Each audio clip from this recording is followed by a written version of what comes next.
Жарлыктын алкагында Жогорку Кеңештин депутаттарына кеткен чыгымдарды азайтуу боюнча чечим кабыл алынды. Анда эл өкүлдөрүнүн кызматтык оклаттары төмөндөтүлдү. Эми Жогорку Кеңешке ким төрагалык кылса, ал 30 000 сом өлчөмүндө айлык маяна алат. Ал эми фракция лидерлери жана комитеттин төрагалары болсо 25 000ден. Эң башкысы, буга чейин Жогорку Кеңештин депутаттарына турак жай үчүн компенсация төлөнүп берилсе, ал да жокко чыкты. Унаалар алынып салынды. Президенттин мындай чечкиндүү кадамга барып, мамлекеттин капчыгын үнөмдөөгө өткөнү коомчулуктун колдоосуна татыды. Жиңелет ал деген премиальный мындай турсун.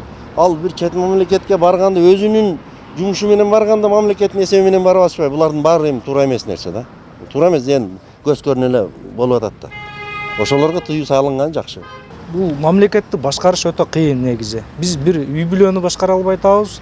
8 жылдан бери Орусияда тирикчилигин өткөргөн Жолчубек Сайрамбаев депутаттарга болгон ишеничин эч ак эле жоготконун жашырбайт. Бирок бүгүнкү күндөгү бийликтин саясаты кайра элдин үмүтүн жандандырып баштады дейт ал өз сөзүндө. Ал эми эл үчүн кызмат кыламын деп келген депутат үчүн каражат биринчи орунда болбошу керек дейт ал.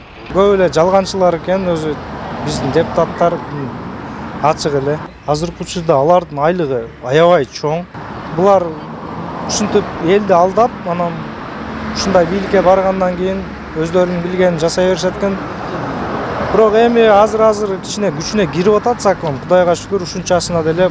Чындыгында буга чейин Жогорку Кеңештин депутаттарына республикалык бюджеттен очогон каражат сарпталары коомчулук арасында наразычылыктарды пайда кылып келгендиги сыр эмес. Жүдө эле жакшы болду. Жүдө эле жакшы болду. Сонун болду. Өздөрү отуруп алып пенсияны, пособияны, элдин айлыгын көтөрбөйбү? Өздөрү кем ошондой болсун. Жүдө жакшы болду. Мага жакты. Өздөрү кам айлык алып эчтеке жетпегенде анан кийин ойлонду.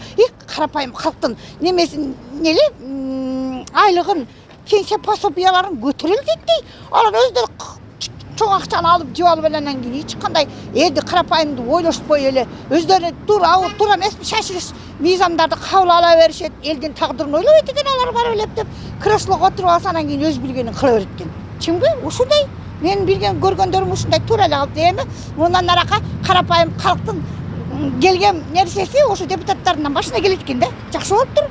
Белгилей кетсек, буга чейин депутаттардын бир айлык оклады 25 000 сомдон башталган. Иш тажрыйбасына чинине жараша кошумчасы да болгон. Ал эми айрым медиалардын берген маалыматына алайык, бир депутат 40 000 сомдон тегерегинде маяна, башка чыгымдары үчүн дагы 40 000 сом, мындан сырткары 13 айлык жана башка ар кандай кошумча каражаттар республикалык бюджеттен каржыланары айтылып келген. Улкан Кожоева, Байман Тургуналиев, жаңылыктар үчүн.